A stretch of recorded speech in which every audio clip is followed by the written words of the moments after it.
va justement instruire son fils Salomon. Il va lui parler. Et c'est toute une logique qu'à la mort, après la mort de David, son fils Salomon monte sur le trône. Vous voyez, comme son père David, Salomon va d'abord offrir un sacrifice en action de grâce. C'est tout ça, en action de grâce, pour dire merci à Dieu qui, logiquement, a posé son choix, mais en même temps a posé sa main sur lui. Et c'est justement après ce sacrifice que Dieu va lui apparaître. Et en offrant le sacrifice, il s'est mis justement en présence de Dieu. Et ce geste qu'il pose, qu'il fait, va rencontrer l'assentiment de Dieu, va plaire à Dieu, en l'enseigne que Dieu, justement, se révélera à lui dans un songe et lui dira, demande-moi ce que tu voudras. Et la réponse que le jeune et le tout nouveau roi donne surprend plus d'un. Excusez. La réponse de Salomon à Dieu surprend plus d'un.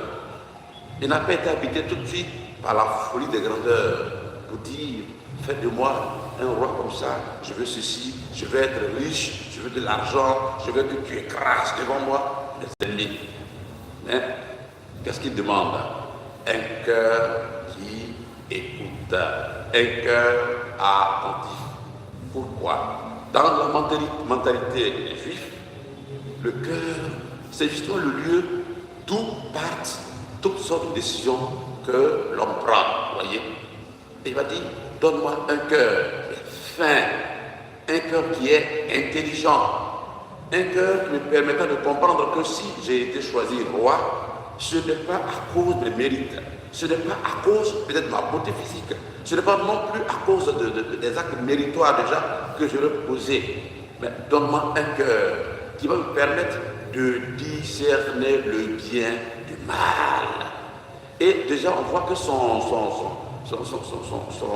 royauté commence bien, puisque déjà il se reconnaît tout petit devant Dieu.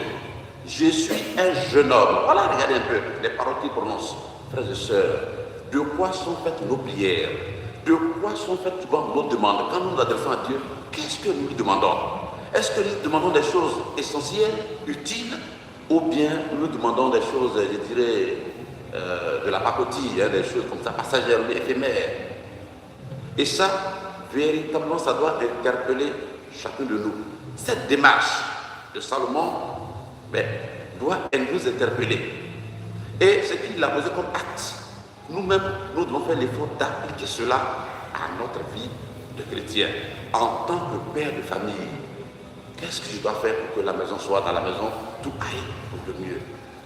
En tant que responsable quelque part, quel est d'abord mon souci premier? Aujourd'hui, ce qui est un peu malheureux, c'est ça. Dans nos pays africains, là, quand on est responsable, qu'est-ce qu'on fait? C'est du service. C'est remplir les poches. Voilà. C'est ça, c'est pas tout. Voilà. C'est pas quand on dit, lui, il est nommé à on va aller pour tout le village. On va dire merci au chef de l'État. Merci parce qu'ils ont mangé, c'est notre tour de venir manger aussi. Voilà. C'est comme ça, malheureusement.